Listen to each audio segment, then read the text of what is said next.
राजा महेंद्रवरम वासियों को नमस्कार। मैं गोदावरी मां को प्रणाम करता हूं।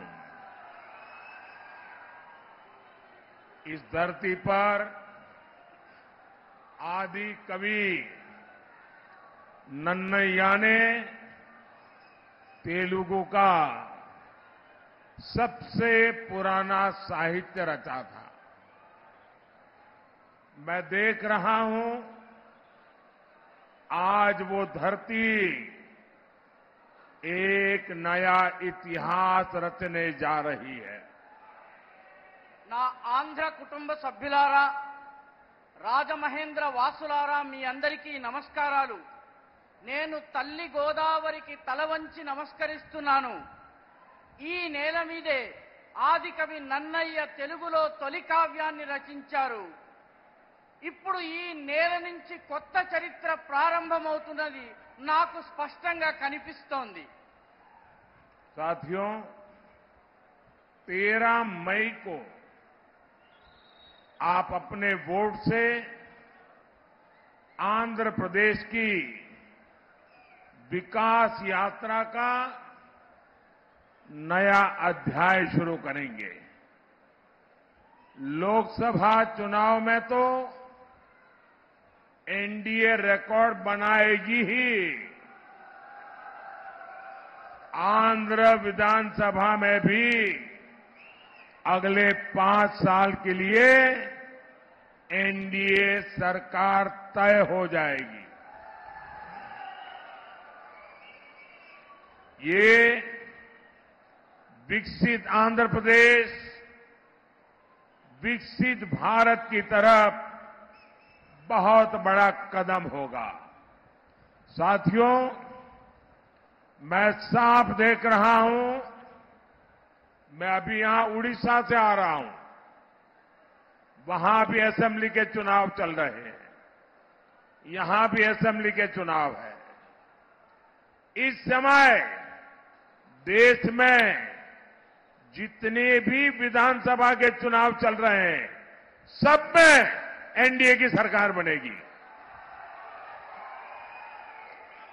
మిత్రులారా, 13 మే 13వ తారీఖున మీ ఓటుతో ఆంధ్రప్రదేశ్లో ఒక అభివృద్ధి యాత్రలో ఒక కొత్త అధ్యాయాన్ని మీరు ప్రారంభించబోతున్నారు.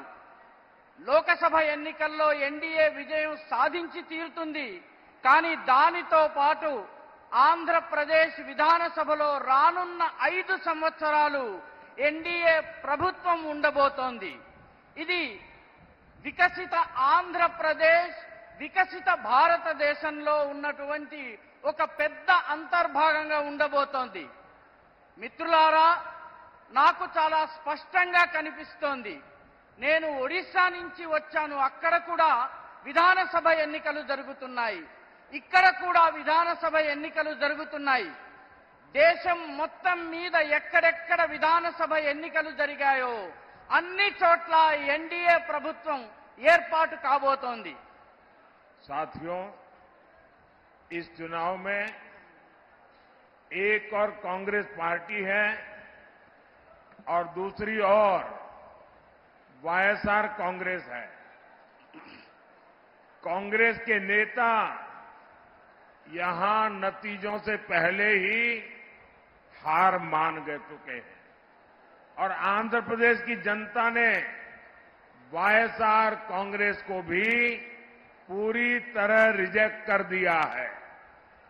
आंध्र प्रदेश में वाईएसआर कांग्रेस को पूरे 5 इयर्स का अवसर मिला। इन्होंने ये 5 इयर्स भी बर्बाद किए और आंध्र को भी विकास में पीछे कर दिया।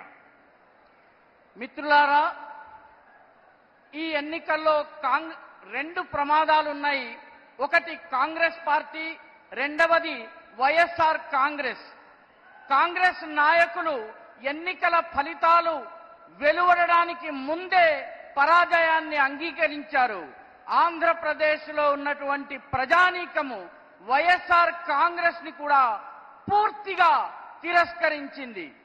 ఆంధ్రప్రదేశ్లో వైఎస్ఆర్ కాంగ్రెస్ ప్రభుత్వానికి 5 సంవత్సరాలు అవకాశం లభించింది. కానీ ఈ 5 సంవత్సరాలని వాళ్ళు పూర్తిగా వృధా చేశారు. అంతేకాకుండా ఆంధ్రప్రదేశ్ అభివృద్ధిని కూడా వెనక్కి వెళ్లేలా చేశారు. साथियों, जब चंद्रबाबू जी की सरकार थी तभी राज्य विकास के टॉप पर था, लेकिन वाईएसआर कांग्रेस ने यहां विकास की गाड़ी को पटरी से उतार दिया। जनता के हित में काम करने के बजाय इस सरकार ने तो उल्टा आंध्र प्रदेश को ही भारी कर्ज में डुबो दिया। इसलिए देश हो या प्रदेश, आज विकास का एक ही गारंटी है और वो गारंटी है एनडीए। మిత్రులారా, అవిభక్త ఆంధ్రప్రదేశ్ ఉన్నప్పుడు చంద్రబాబు నాయుడు గారి ప్రభుత్వం ఉండింది. ఆ ప్రభుత్వము అభివృద్ధిలో ఈ రాష్ట్రాన్ని అన్నిటికన్నా పైన టాప్ కి తీసుకువెళ్ళింది. కానీ రాష్ట్రం ఏర్పాటైన తరువాత వైఎస్ఆర్ కాంగ్రెస్ ఈ అభివృద్ధి రథం ఏదైతే ఉందో దాన్ని పట్టాలు తప్పించింది.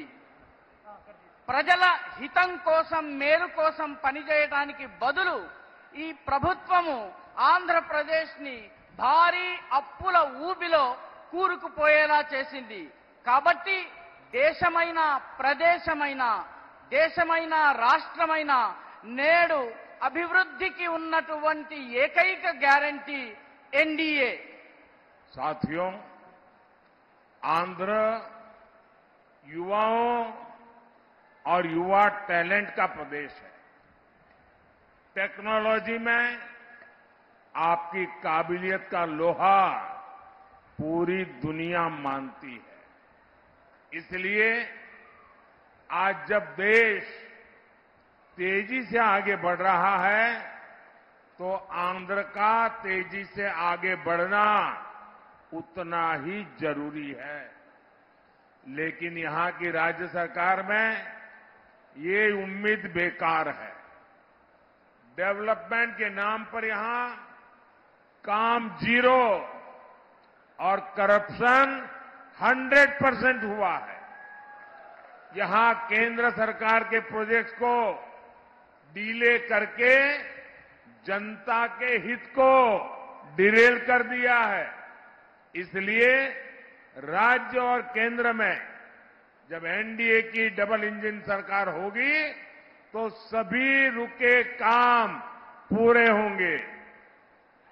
మిత్రులారా, ఆంధ్రప్రదేశ్ యువతలోని సామర్థ్యానికి చెందినటువంటి రాష్ట్రము. టెక్నాలజీలో, సాంకేతిక పరిజ్ఞానంలో, ఆ సామర్థ్యంలో ఆంధ్రప్రదేశ్ యువకుల శక్తిని యావత్ ప్రపంచం గుర్తించింది.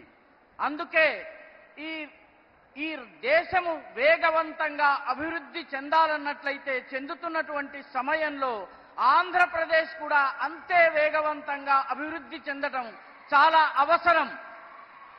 కానీ ఇక్కడ ఉన్నటువంటి రాష్ట్ర ప్రభుత్వం నుంచి ఈ రకమైనటువంటి దాన్ని ఆశించటము పూర్తిగా వృధా. అభివృద్ధి పేరిట ఇక్కడ పనులు జీరో, కానీ కరప్షన్ మాత్రం 100%, 100% జరిగింది. కాబట్టి ఇక్కడ కేంద్ర ప్రభుత్వం యొక్క ప్రాజెక్టులను డీలే అంటే ఆలస్యం చేయడం జరిగింది. జనత యొక్క మేలు, జనత యొక్క బాగుని డీరైల్ అంటే పట్టాలు తప్పించడం జరిగింది. కాబట్టి రాష్ట్రంలో, కేంద్రంలో ఎన్డీఏ యొక్క డబుల్ ఇంజన్ ప్రభుత్వం ఉండాలి. అప్పుడు మాత్రమే ఆగిపోయిన పనులన్నీ మళ్లీ ప్రారంభమవుతాయి.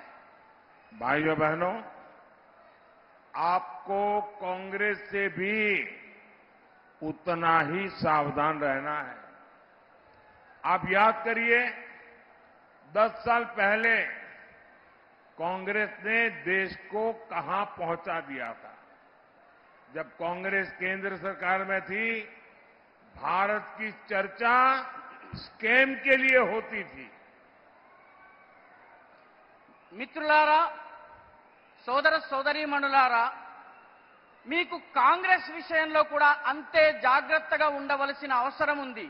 గుర్తుంచుకోండి, 10 సంవత్సరాల ముందు కాంగ్రెస్ ప్రభుత్వము దేశాన్ని ఏ అధోగతిలోకి తీసుకెళ్లింది. అప్పుడు కాంగ్రెస్ కేంద్ర ప్రభుత్వంలో అధికారంలో ఉన్న సమయంలో భారతదేశంలో స్కాముల గురించి తప్ప మరొక దాని గురించి చర్చ లేదు. भाइयों और बहनों, ये कांग्रेस वाले, इंडी अलायंस वाले गुस्से में आए दिन ईडी ईडी चिल्लाते रहते हैं। आप जानते हैं ऐसा ये क्यों करते हैं? इसका जवाब आज पूरा देश टीवी पर देख रहा है। झारखंड में ईडी ने नोटों के पहाड़ खोदकर निकाले हैं। कांग्रेस के मंत्री के, निजी सचिव के, नौकर के पास से ये नोटों का पहाड़ निकला है। सोचिए, कांग्रेस वालों ने अपने नौकर के घर को काली कमाई का गोदाम बना रखा था। ये पहला मौका नहीं है। इससे पहले भी कांग्रेस के एक सांसद के पास से नोटों का इससे भी बड़ा पहाड़ मिला था। इतने नोट है कि मशीनें भी गिनते गिनते थक जाती हैं। साथियों, आज मैं देश के सामने एक और संयोग की बात करूंगा। आखिर ऐसा क्यों है कि जिनके पास से भी नोटों के ये पहाड़ मिलते हैं वो कांग्रेस की फर्स्ट फैमिली के करीबी होते हैं? ऐसा क्यों होता है? कहीं ऐसा तो नहीं कि जो पैसे पकड़े जा रहे हैं वो कहीं सप्लाई होने के लिए रखे थे? कहीं ऐसा तो नहीं कि कांग्रेस की फर्स्ट फैमिली ने देश भर में ऐसे ही काली कमाई के गोदाम बना रखे हैं? देश ये कांग्रेस के शहजादे से जरूर जानना चाहता है। साथियों, मोदी जब इनकी काली कमाई पकड़ लेता है तो ये मोदी को गालियां पर गालियां देते हैं, लेकिन मोदी को गालियों की नहीं, गरीब की चिंता है। उस गरीब की जिसका पैसा इन भ्रष्टाचारियों ने लूटा है। इसलिए मोदी कानूनी सलाह ले रहा है। अभी तो ईडी ने ही सिर्फ 1.25 लाख करोड़ रुपए की संपत्ति अटैच की है। अगर पूरा मिलाकर देखेंगे तो कई लाख करोड़ रुपए जब्त हुए हैं। मैं कानूनी राय ले रहा हूं कि जिनको लूटा है उनको वापस पैसे कैसे लौटाया जा सकता है।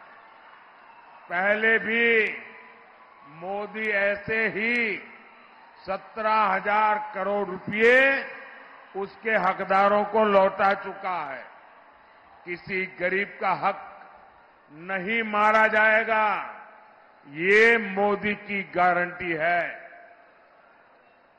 సోదర సోదరీమణులారా, ఈ కాంగ్రెస్ నాయకులు అదేవిధంగా ఇండి అలయన్స్ నాయకులు ప్రతిరోజు కోపంతో ఈడీ పైన ఎందుకు ఈడీ ఈడీ అని అరుస్తూ ఉంటారు. మీకు తెలుసా ఇలా ఎందుకు జరుగుతుందో? ఎందుకంటే దీని జవాబు ఈ రోజు మొత్తం దేశము టీవీలో చూస్తోంది. ఏం జరిగింది? జార్ఖండ్లో ఈడీ ఒక డబ్బుల కొండని, నోట్ల కొండని తవ్వి వెలికి తీసింది. కాంగ్రెస్ యొక్క మంత్రి యొక్క సెక్రటరీ గారి ఇంట్లో పనిచేసే నౌకరి ఇంట్లో డబ్బుల కొండ లభించింది. ఒక్కసారి ఆలోచించండి. కాంగ్రెస్ వాళ్ళు తమ ఇంట్లో కూడాను తమ నల్లధనపు ఆదాయాన్ని దాచిపెట్టే గోదాములు తయారు చేస్తున్నారు. ఇలా జరగడం మొదటిసారి కాదు. ఇంతకు ముందు కూడా కాంగ్రెస్ కి సంబంధించిన ఒక ఎంపీ దగ్గర ఇదే రకంగా డబ్బులకు సంబంధించిన పెద్ద కొండ లభించింది, కొండంత కరెన్సీ లభించింది. ఎంత డబ్బు లభించిందంటే నోట్ల మెషిన్తో లెక్కించినా కూడాను ఆ నోట్ల మెషిన్లు పనిచేయనటువంటి పరిస్థితి, అవి అలిసిపోయినటువంటి పరిస్థితి. మిత్రులారా, ఈరోజు దేశం ముందు మరొక్క విషయాన్ని నేను ఉంచదలుచుకున్నాను. ఎందుకు కేవలం కాంగ్రెస్ పార్టీ వాళ్లకు చెందిన వాళ్ళ ఇంట్లోనే ఈ నోట్ల కొండలు, ఈ కట్ల పాములు లభిస్తున్నాయి? ఎందుకు వీళ్ళందరి దగ్గర ఈ రకమైనటువంటి ధనం లభిస్తోంది? వీళ్ళందరికీ కాంగ్రెస్ యొక్క ఫస్ట్ ఫ్యామిలీ, అంటే కాంగ్రెస్ లో ఉన్నటువంటి నెంబర్ 1 ఫ్యామిలీ ఏదైతే ఉందో వాళ్లకు వీళ్ళందరూ సన్నిహితులు ఎందుకు అవుతారు? ఈ నోట్లు ఏవైతే లభిస్తున్నాయో ఇవన్నీ ఏదైనా సప్లై చేయడం కోసం దాచారా? ఒక సప్లై లైన్ లో భాగంగా, లేదా ఇవన్నీ కూడాను ఫస్ట్ ఫ్యామిలీకి చెందినటువంటి తొలి కుటుంబానికి సంబంధించిన నోట్లు దాచే వ్యవస్థ? కాబట్టి ఆలోచించవలసిన విషయం ఏంటంటే, కాంగ్రెస్ యొక్క రాకుమారుడు ఎవరైతే ఉన్నారో ఆయన దగ్గర నుంచి జాతి జవాబును ఆశిస్తోంది. మిత్రులారా, దేశంలో మోదీ ఇటువంటి నల్ల ఆదాయం ఏదైతే ఉందో దీనిని పట్టుకోగానే వీళ్ళందరూ కూడాను మోదీని తిట్టుతూ ఉంటారు, విమర్శిస్తూ ఉంటారు, శాపనార్థాలు పెడుతూ ఉంటారు. కాబట్టి లేకిన్ మోదీ తిట్లతో భయపడేటటువంటి వ్యక్తి కాదు. ఆయన పేదల గురించి పనిచేసేటటువంటి వ్యక్తి. అందుకే మోదీ ఒక కొత్త చట్టాన్ని తీసుకొచ్చేందుకు న్యాయ నిపుణులతో చర్చిస్తున్నారు. ఈడీ కేవలము 1,25 కోట్ల రూపాయల సంపదను మాత్రమే అటాచ్ చేసింది. కానీ ఇవన్నీ కలుపుకుంటే లక్షలాది కోట్ల రూపాయలు ఉన్నాయి. కాబట్టి న్యాయ నిపుణుల సలహా తీసుకుని తద్వారా ఎవరైతే దోచుకున్నారో వారి దగ్గర నుంచి డబ్బులు ఎలా తిరిగి తీసుకుని రావాలి అన్నది నేను ఆలోచన చేస్తున్నాను. గతంలో కూడా తీసుకొచ్చిన తరువాత పేదలకు ఎలా ఇవ్వవచ్చును? గతంలో కూడా మోదీ 17,000 కోట్ల రూపాయలను నిజమైన హక్కుదారులకు పంపించారు. గరీబ్ పేదలకు చెందినటువంటి వాళ్ళ హక్కు ఏదైతే ఉందో దాన్ని ఎవరూ లాక్కోవడానికి వీల్లేదు. ఇది నరేంద్ర మోదీ యొక్క గ్యారంటీ. आज Bharat reform, perform and transform के मंत्र पर चलते हुए तेज गति से विकास कर रहा है। आपके एक सही वोट ने समस्याओं को संभावनाओं में बदल दिया है। आज पूरी दुनिया भारत को लेकर पॉजिटिव है। ऐसे में आंध्र प्रदेश के लोगों को भी कांग्रेस और वाईएसआर कांग्रेस की नेगेटिविटी से दूर रहना है, बीजेपी एनडीए के साथ जुड़ना है। నేడు భారతదేశము రిఫార్మ్ అంటే సంస్కరించుకోవాలి, పర్ఫార్మ్ అంటే పనితీరును మెరుగుపరుచుకోవాలి, ట్రాన్స్ఫార్మ్ అంటే తనను తాను మార్పు చెందుకోవాలన్నటువంటి రిఫార్మ్, పర్ఫార్మ్, ట్రాన్స్ఫార్మ్ అనేటటువంటి మంత్రాన్ని పఠిస్తూ చాలా తీవ్రమైనటువంటి గతితో అభివృద్ధి చెందుతోంది. మీరు వేసేటటువంటి సరైన ఓటు వల్ల సమస్యలను అవకాశాలుగా మార్చుకోవచ్చు. నేడు మొత్తము భారతదేశం గురించి యావత్ ప్రపంచము పాజిటివ్ గా ఆలోచిస్తోంది. అలాంటి పరిస్థితిలో ఆంధ్రప్రదేశ్లో ఉన్నటువంటి ఈ కాంగ్రెస్ వైఎస్ఆర్ కాంగ్రెస్ యొక్క నెగటివిటీని కూడా దూరం చేయాల్సిన అవసరం ఉంది, తొలగించాల్సిన అవసరం ఉంది. భారతీయ జనతా పార్టీ ఎన్డీఏలతో కలిసి జతకట్టి రావలసినటువంటి అవసరం ఉంది. साथियों, ये लोग शराबबंदी का वादा करके सरकार में आए थे, लेकिन आज राज्य सरकार ही शराब की डीलिंग और भ्रष्टाचार करने में लगी है। यहां शराब का बड़ा सिंडिकेट चल रहा है और कहने वाले कहते हैं कि आज आंध्र सरकार सैंड माफिया और शराब माफिया ही चला रहे हैं। वाईएसआर कांग्रेस सरकार में भ्रष्टाचार फुल स्पीड में है, लेकिन विकास कार्यों पर ब्रेक लगा हुआ है। మిత్రులారా,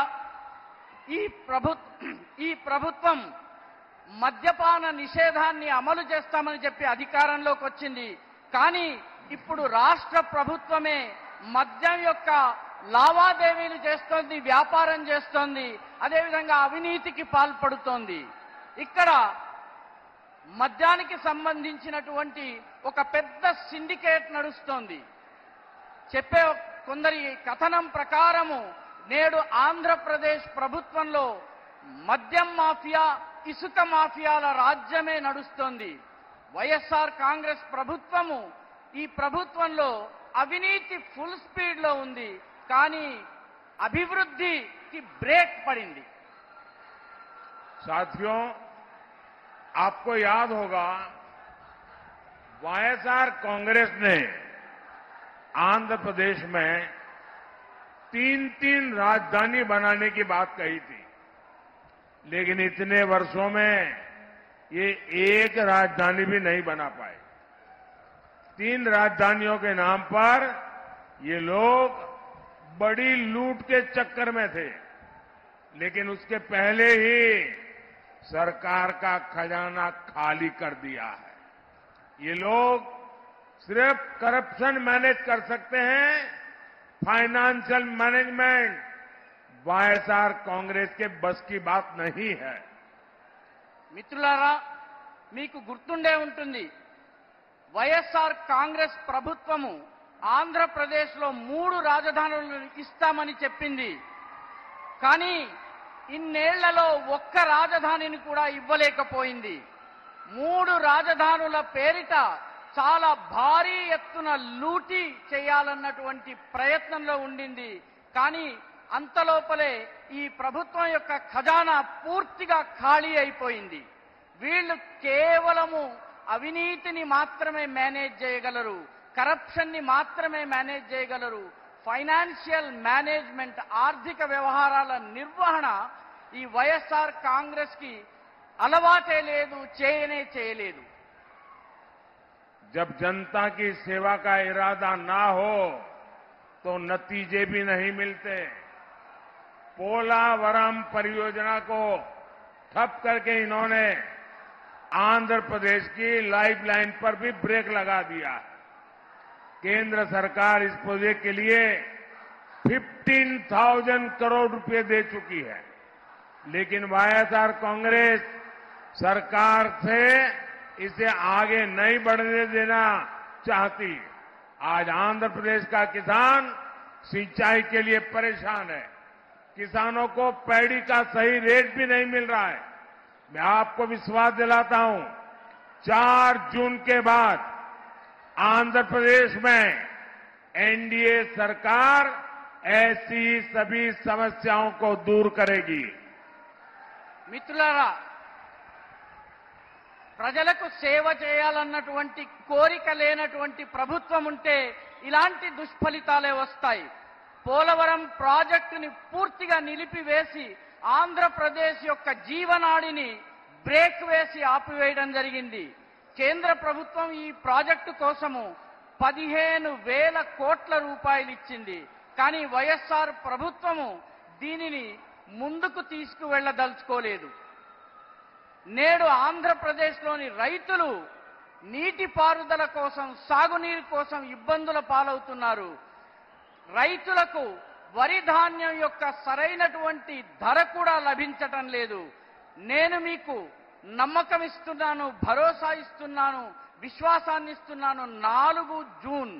జూన్ 4 తరువాత ఆంధ్రప్రదేశ్లో ఎన్డీఏ ప్రభుత్వము ఇటువంటి సమస్యలన్నిటినీ దూరం చేస్తుంది. साथियों, एनडीए के लिए विकसित आंध्र प्रदेश विकसित भारत के विजन का हिस्सा है।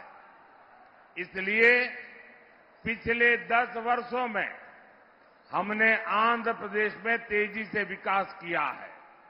आज अमरावती विजयवाड़ा सड़क परियोजना पर तेजी से काम जारी है।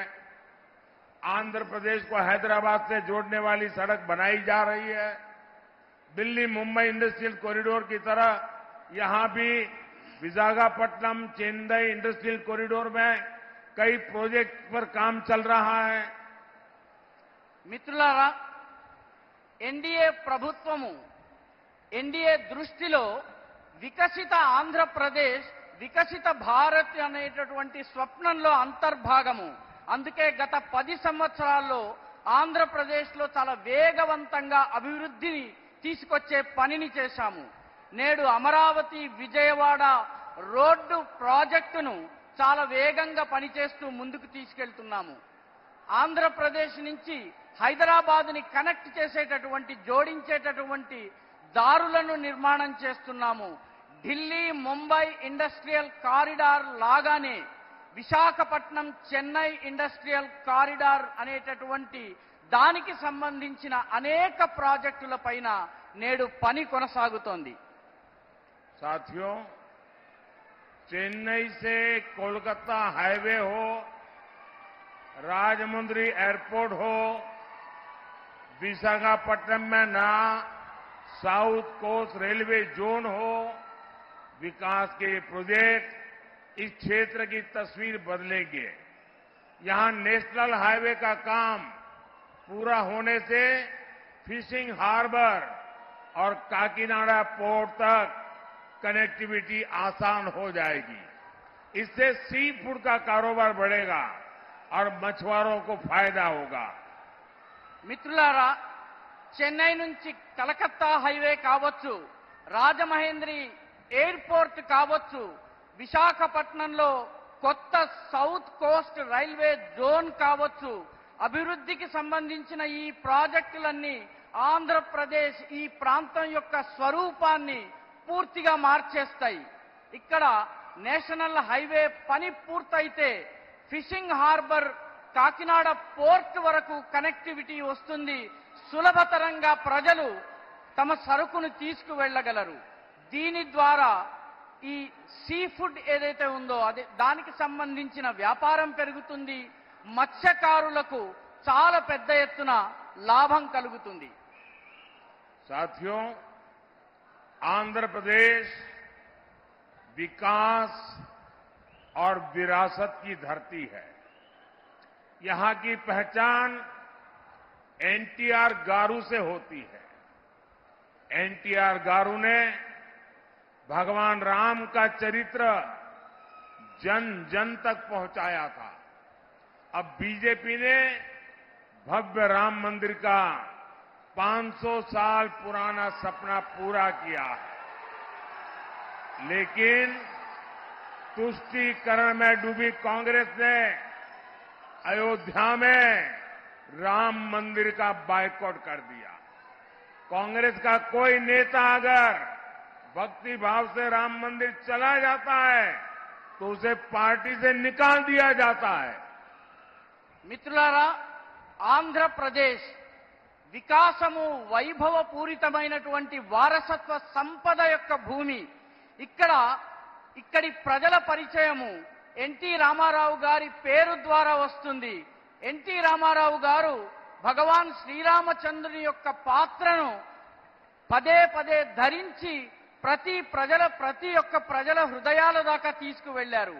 నేడు భారతీయ జనతా పార్టీ ఒక భవ్య రామ మందిరాన్ని నిర్మాణం చేసి 500 సంవత్సరాల స్వప్నాన్ని పూర్తి చేసింది. కానీ కాంగ్రెస్ బుజ్జగింపు రాజకీయాలలో కూరుకుపోయి అయోధ్యలోని రామమందిర్ యొక్క ప్రాణ ప్రతిష్టను బాయ్కాట్ చేసింది, బహిష్కరించింది. కాంగ్రెస్ యొక్క నేత ఒకరైనా రామభక్తితో రామమందిరం దగ్గరికి వస్తే వారిని పార్టీ నుంచి తొలగించి వేయడం జరుగుతోంది. साथियों, 13 मई को आपको आंध्र प्रदेश के भविष्य के लिए मतदान करना है। इस बार आंध्र प्रदेश के पास मोदी की गारंटी भी है और चंद्रबाबू जी का नेतृत्व भी है और हमारे पवन कल्याण जी का